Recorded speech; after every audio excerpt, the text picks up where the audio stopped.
प्यारे बच्चों, आज हम समान अध्ययन का तीसरा पार्ट देखेंगे, जिसके अंतर्गत हम प्राचीन इतिहास कवर कर रहे हैं।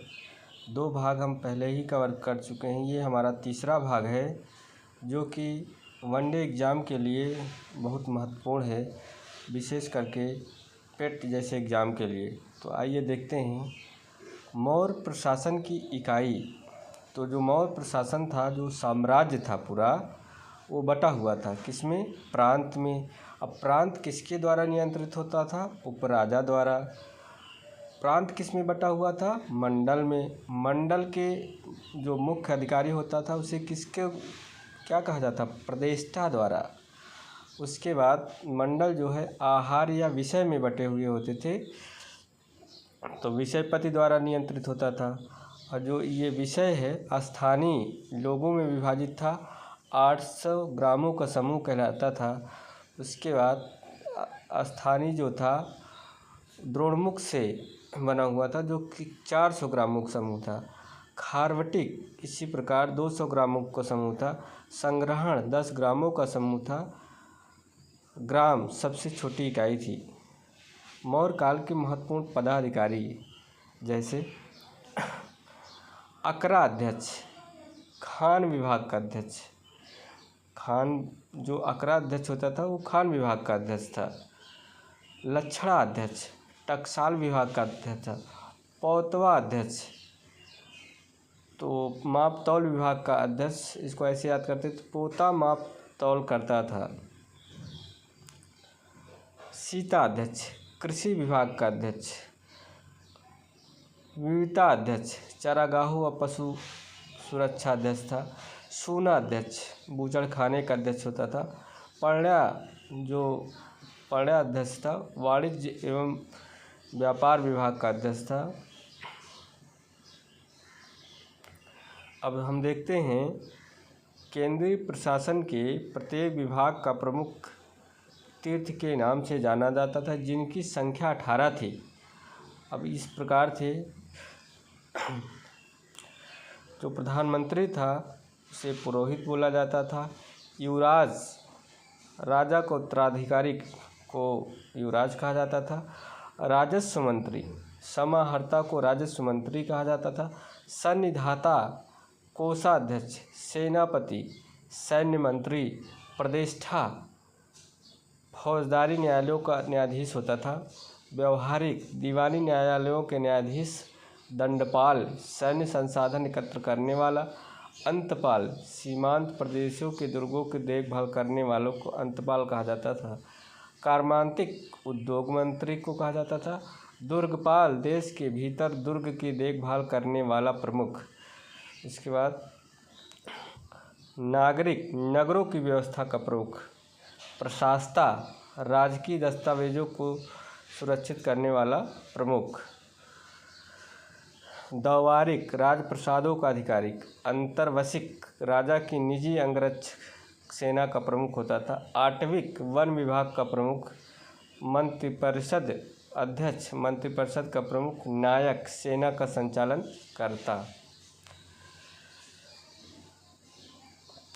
इसके बाद हम देखेंगे मौर्य काल में प्रमुख कर कौन कौन से थे।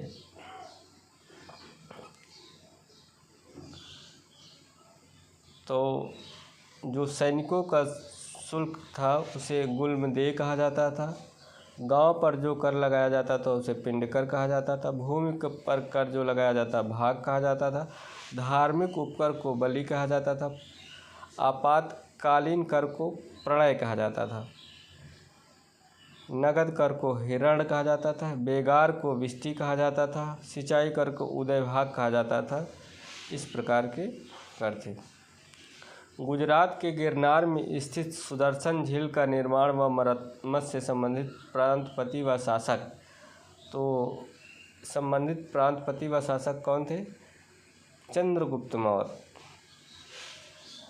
चक्रपालित स्कंदगुप्त, तुषास्प अशोक, सुविशाख रुद्रदमन, पुष्पगुप्त चंद्रगुप्त मौर्य।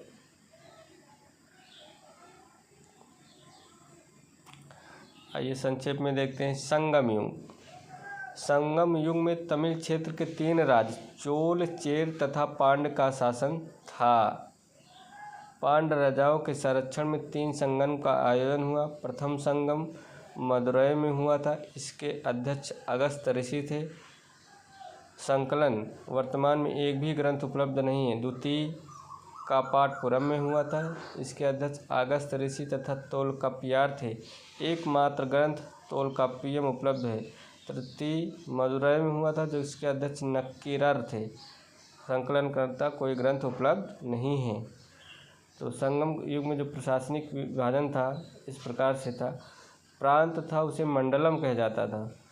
उसी से उस नीचे के भाग को कोट्टम अथवा वलनाड, जो इसे आज कमिश्नरी कहा जाता है, उससे छोटा नाडु होता था जिसे जिला कहा जाता था। उससे नीचे ग्राम संघ जिसे कुर्रम कहा जाता था। सबसे छोटी इकाई ग्राम सभा थी। महत्वपूर्ण ग्रंथ व लेखक। संगम काल के महत्वपूर्ण ग्रंथ कौन सा है, लेखक कौन था? शिल्पादिकरम ये ग्रंथ है। इसके लेखक हैं इलांगो आडिगल। मणिमेखलई शीतलई सत्यनार, जीवक चिंतामणि, तिरुतक्कदेवर, तोलकाप्पियम तोलकाप्पियर, कुरल तिरुवल्लुर। इसके बाद हम देखते हैं संक्षेप में गुप्त वंश। गुप्त उसमें महत्वपूर्ण तथ्य इस प्रकार हैं। गुप्त वंश ने लगभग 275 से 550 ईस्वी तक शासन किया। इसके प्रमुख शासक पहला थे श्री गुप्त, जिन्होंने गुप्त वंश की स्थापना की थी। उसके बाद घटोत्कच हुए। उसके बाद चंद्रगुप्त प्रथम, उनकी पत्नी का नाम कुमार देवी थी। समुद्रगुप्त था, उसके बाद समुद्रगुप्त आए, इनकी पत्नी का नाम दत्ता देवी। उसके बाद काच या रामगुप्त आए। उसके बाद चंद्रगुप्त द्वितीय, जिसकी पत्नी का नाम ध्रुव देवी तथा कुबेर नागा था। कुमारगुप्त प्रथम, अनंत देवी इनकी पत्नी का नाम था। उसके बाद स्कंदगुप्त, फिर पुरुगुप्त, फिर कुमारगुप्त द्वितीय, फिर बुद्धगुप्त, फिर विष्णुगुप्त। इस प्रकार से गुप्त प्रमुख गुप्त शासक इस प्रकार हैं। अब आइए देखिए चंद्रगुप्त प्रथम, इनका शासनकाल था 319 से 335 ईस्वी। इन्होंने सोने का सिक्का जारी करने वाला प्रथम गुप्त शासक था। गुप्त वंश 319 ईस्वी में प्रारंभ किया गया। उसके बाद समुद्रगुप्त को देखते हैं। हरिसेन की प्रयाग प्रशस्ति में समुद्रगुप्त की विजयों का उल्लेख है। समुद्रगुप्त ने यज्ञ कराया था। उपाधि भारत का नेपोलियन कहा जाता है। किसके द्वारा? विसेंट स्मिथ द्वारा इन्हें भारत का नेपोलियन कहा जाता है। अश्वमेघ प्रकार के सोने के सिक्के जारी कौन किया था? समुद्रगुप्त ने। आइए दूसरा देखते हैं चंद्रगुप्त द्वितीय।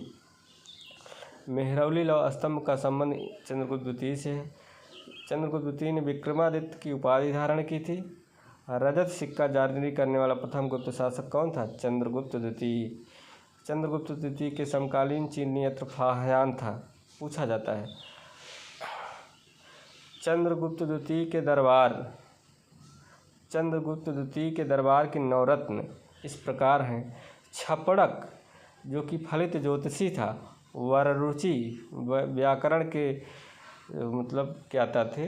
कालिदास, कवि एवं लेखक थे। धन्वंतरी, चिकित्सक था। शंकु, वास्तुकार था। वराहमिहिर, खगोल विज्ञान एवं ज्योतिषी से मतलब संबंध था। घटकरपर, कूटनीति। बेताल भट्ट, जादूगर। अमर सिंह, कोशकार।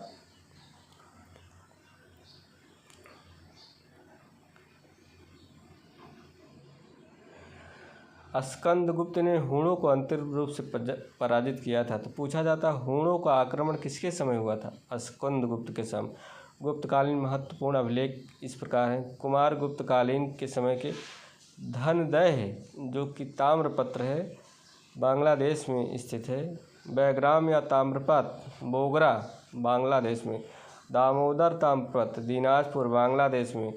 वत्स भट्टी रचित मंदसौर अभिलेख, प्राचीन मालवा। गढ़वा अभिलेख, प्रयागराज उत्तर प्रदेश। करमदंडा अभिलेख, एटा उत्तर प्रदेश। मनकुंवर अभिलेख, प्रयागराज उत्तर प्रदेश। तुमैन अभिलेख, ग्वालियर मध्य प्रदेश। स्कंदगुप्तकालीन महत्वपूर्ण अभिलेख इस प्रकार हैं। जूनागढ़ अभिलेख, सौराष्ट्र गुजरात। भीतरी स्तंभ, गाजीपुर उत्तर प्रदेश। सुपिया अभिलेख रीवा मध्य प्रदेश, एरण अभिलेख सागर मध्य प्रदेश। प्रशासनिक इकाई इससे भुक्तिभोग प्रांत को कहा जाता था भुक्तिभोग। उससे नीचे जिला था जिसे विषय कहा जाता था। उससे नीचे वीथी था, नगर को वीथी कहा जाता था। उसके बाद गांव था जिसे ग्राम कहा जाता था। भुक्ति या भोग प्रांत के जो मुख्य अधिकारी था उसे उपरिक या भोगपति कहा जाता था। विषय या जिला को विषयपति कहा जाता, अधिकारी को विषयपति कहा जाता था। नगर के अधिकारों को वीथी महत्तर कहा जाता था। ग्राम या गांव के अधिकारों को ग्रामिक कहा जाता था। क्रय विक्रय इकाई क्या थी? तांबे को सिक्का को मास्क कहा जाता था। स्वर्ण का सिक्का दिनार कहलाता था। चांदी का सिक्का रुपया कहलाता था। गुप्त काल में स्वर्ण का सिक्का दिनार, चांदी का सिक्का रुपया, तांबे का सिक्का मास्क कहलाता था, मासक। कालिदास की प्रमुख रचनाएं मोस्ट इम्पोर्टेंट है, यहाँ से प्रश्न पूछे जाते हैं।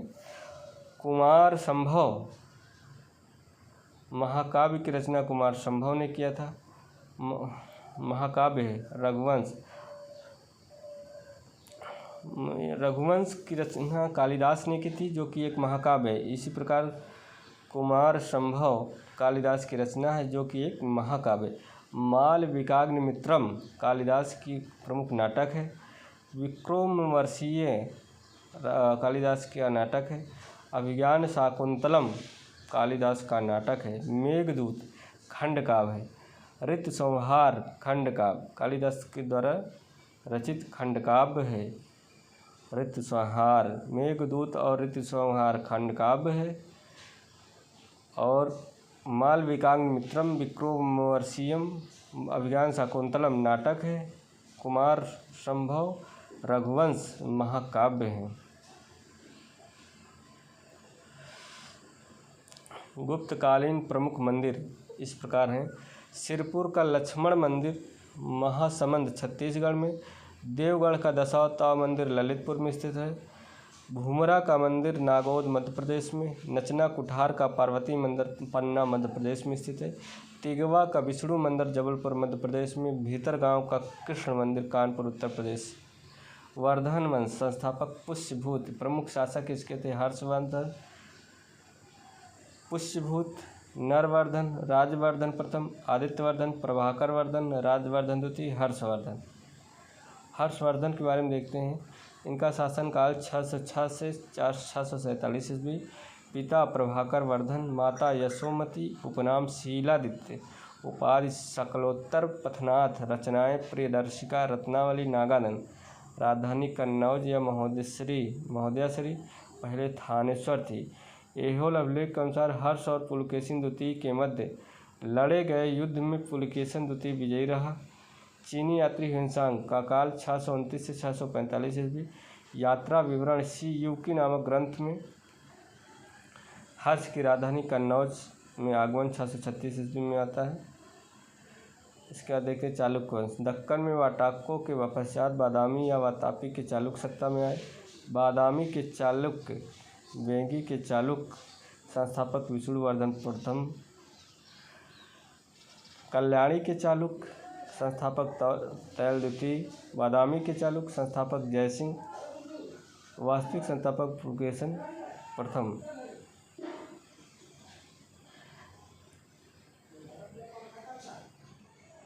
पल्लव वंश संस्थापक सिंह वर्मा। कुछ इतिहासकार बप्पदेव को मानते हैं। राजधानी इसकी कांची थी। अंतिम शासक अपराजित वर्धमान। प्रमुख पल्लव शासक सिंह विष्णु। किराता अर्जुनीयम के लेखक जो कि भारत के दरबार में रहते थे। महेंद्र वर्मन प्रथम एकाश्म मंदिर निर्माण की शुरुआत किया था। संस्कृत नाटक मत्त विलास प्रहसन की रचना किसने किया था? महेंद्र वर्मन प्रथम। नरसिंह वर्मन प्रथम 642 ईस्वी में चालुक्यों की राजधानी बादामी पर अधिकार कर लिया। वातापी कोंड तथा महामल्ल की उपाधि धारण की। महाबलीपुरम मामल्लपुरम के रथ मंदिर का शुभारंभ किया। नरसिंह वर्मन द्वितीय मंदिर निर्माण की नई शैली राजसिंह शैली का प्रयोग किया। कांची के कैलाशनाथ मंदिर तथा महाबलीपुरम के तटीय मंदिर का निर्माण करवाया। 10 कुमार चरित का लेखक दंडिन दरबार में था। इसके बाद देखते हैं चोल वंश। संस्थापक कौन था? विजयालय। अंतिम शासक राजेंद्र तृतीय। राजधानी तंजावुर, बाद में गंगईकोंड चोलपुरम हो गई थी।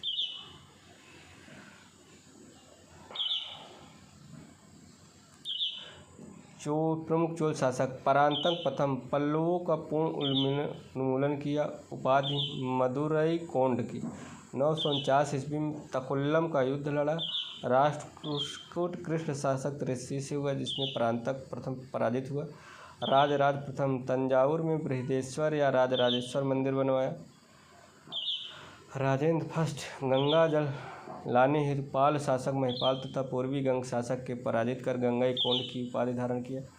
गंगईकोंड चोलपुरम में बृहदेश्वर मंदिर का निर्माण करवाया।